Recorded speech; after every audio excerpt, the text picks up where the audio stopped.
Hello guys, কেমন আছো তোমরা সবাই? আশা করছি তোমরা সবাই খুব ভালো আছো। আমিও ভালো আছি। আমি সকাল সকাল রেডি হয়ে চলছি মায়াপুর ঘুরতে। তো মায়াপুর ঘুরতে গিয়ে কি করি না করি তোমাদের সাথে সবটাই শেয়ার করবো। আশা করছি খুব ভালো লাগবে, ভিডিওটা দেখতে থাকো। তো আমাদের গাড়ি চলে এসেছে, আমরা গাড়িতে উঠে পড়েছি। আমাদের বাড়ির সব ফ্যামিলি মিলে যাচ্ছি, দিদি, ভাইবো, কাকা কাকি, বাবা মা সবাই মিলে যাচ্ছি। তো আমরা মায়াপুরে চলে এসেছি। এটা হলো নবদ্বীপ ঘাটে স্নান করবো, তো একটা এখানে দাঁড়িয়ে আছি। তো প্রচণ্ড গরমে লাগছিল, তাই এখানে একটু ঠান্ডা হাওয়া দিচ্ছিল, তাই এখানে। তো আমরা সবাই এই যে যাচ্ছি ঘাটে স্নানের উদ্দেশ্যে। প্রচণ্ড রোদের বাইরে থাকা যাচ্ছে না। তো আমার একটি মানসা ছিল, মানে আমার ভাগ্নের জন্য আমি একটা মানসা করেছিলাম, সেটাই দিতে এসেছি, সেই জন্যই স্নান করাটা। তো এই যে আমি আমার ভাগ্নে স্নান করতে গঙ্গায় নেমে পড়ছি, দেখো তোমরা।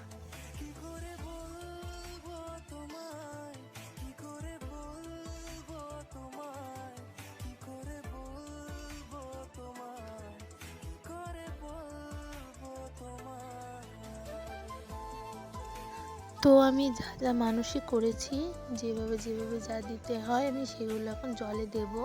তোমরা দেখো।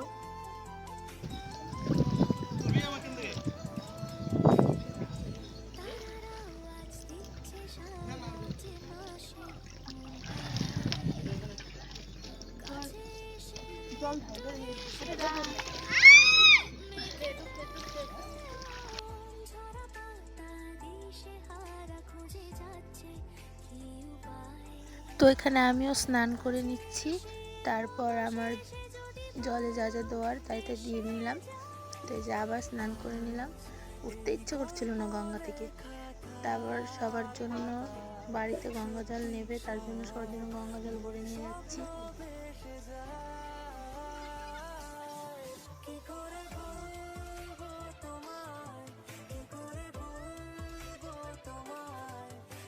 তো স্নান করে এসে এখানে দেখি এই লোকটা এখানে তুলসী, তারপর বিভিন্ন কাঠের মালা, বেলের মালা নিয়ে বসেছে। তো এখান থেকে আমি, মা, বাবা সবাই মিলে মালা কিনলাম। তো তারপর তো সবার স্নান দান কমপ্লিট, তারপর গাড়িতে উঠে পড়েছি মায়াপুরের উদ্দেশ্যে যাওয়ার জন্য।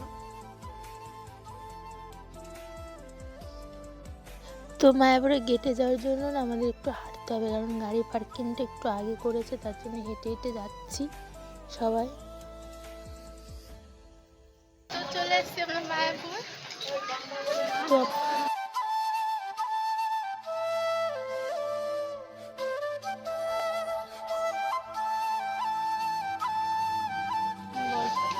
এখন হোটেলে খেতে যাব।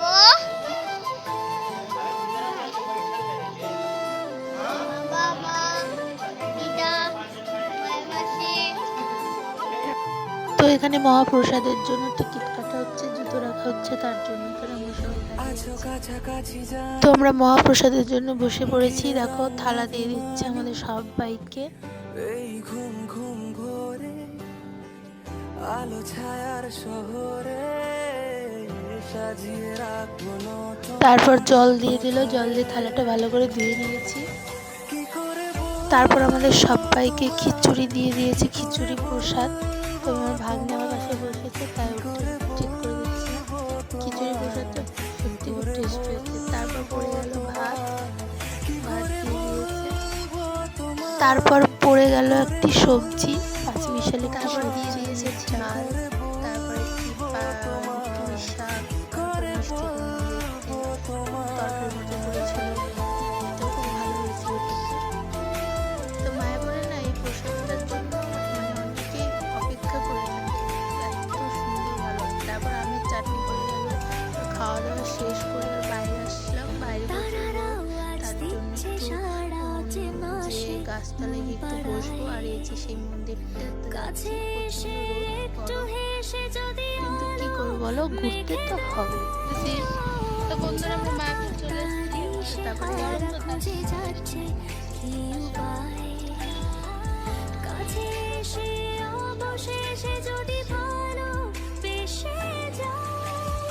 তো তোমরা শুনতেই পেলে প্রচন্ড গরমের জন্য আমরা একটু ওইদিকে যাচ্ছি বসতে। তো আমরা হেঁটে হেঁটে এখন যাচ্ছি। ইস্কন মন্দিরটা কতটা সুন্দর লাগছিল, তাই না? যত দূর থেকে দেখবো তত বেশি ভালো লাগে দেখতে।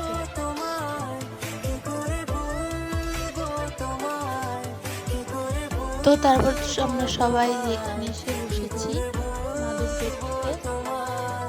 এবার একটু গল্প আড্ডা দিচ্ছি।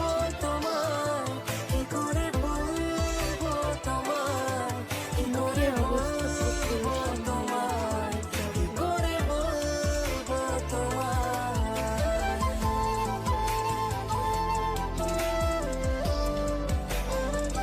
আর এটা বলো তো কি, এটা হলো পদ্ম, মানে পদ্মই এটা মনে হয়, আমি ঠিক জানি না এটাকে পদ্ম ফেলা হয়তো বলে। তারপর ওইখান থেকে রেস্ট নিয়ে আমরা চলে এসেছি গোশালায়। তো দেখো এখানে কত রকমের গরু, তোমরা যদি আসো দেখতে পারবে।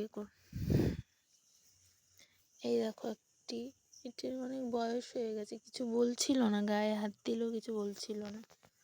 এটা কি তোমরা কেউ দেখতে পাচ্ছ? এটা কি বলো তো? এটা হলো গরুর গাড়ি। তো তারপর আমরা এখানে একটি মন্দিরে যাব, ইস্কন মন্দিরে। ইস্কন মন্দিরটা দেখা হয়ে গেছে, কারণ ওখানে ফোন অ্যালাউ করে না। তারপর চলে এসেছি পার্কে, মানে এখানে পার্ক সিস্টেমই। তো এখানে চলে এসেছি কিছু ছবি।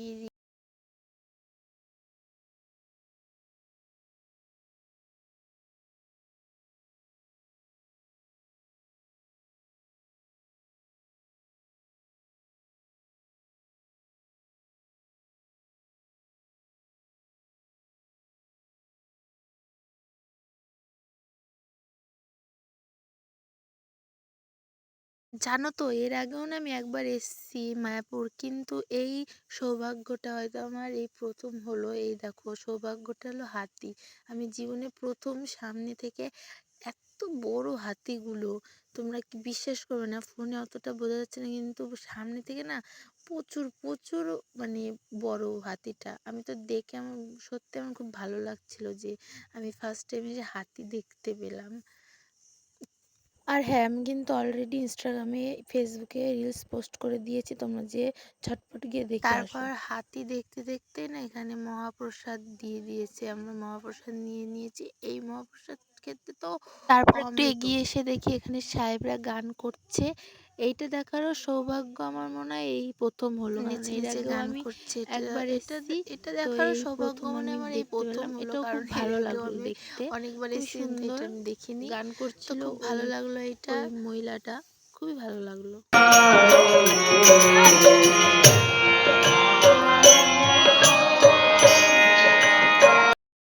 তারপর না সন্ধ্যা আরতি দেখতে গিয়েছিলাম, ওখানে ফোন অ্যালাউ করে না। তারপর বেরিয়ে এসে, এটা হলো রাতের মায়াপুর। তো এবার আমাদের সব ঘোরাটোরা কমপ্লিট, এবার আমরা বাড়ির দিকে রওনা দেব, তার জন্য হেঁটে যাচ্ছি। রাতের মায়াপুরটা কিন্তু বেশ সুন্দর দেখতে লাগে, দিনের থেকেও ভালোই লাগে। তো তারপর আমরা যাচ্ছি, তারপর না অনেক কিছু করেছি, খাওয়া দাওয়া করেছি, সেগুলো ভিডিওর ক্লিপ নিতে পারিনি কারণ ফোনে চার্জ ছিল না। এরপর যেন তো আমাদের সাথে কি একটা দুর্যোগে পড়তে হয়েছিল, এই দেখো ঝড় বৃষ্টিতে ধরেছিল। তো ভিডিওটা আর করতে পারিনি কন্টিনিউ, বাড়িতে এসে দেখি কারেন্ট নেই। ভিডিওটা এই পর্যন্তই করতে পেরেছি। আশা করছি তোমাদের সবার খুব ভালো লাগবে। যদি আমার মায়াপুরের ভিডিওটা ভালো লাগে তাহলে একটি কমেন্ট করো।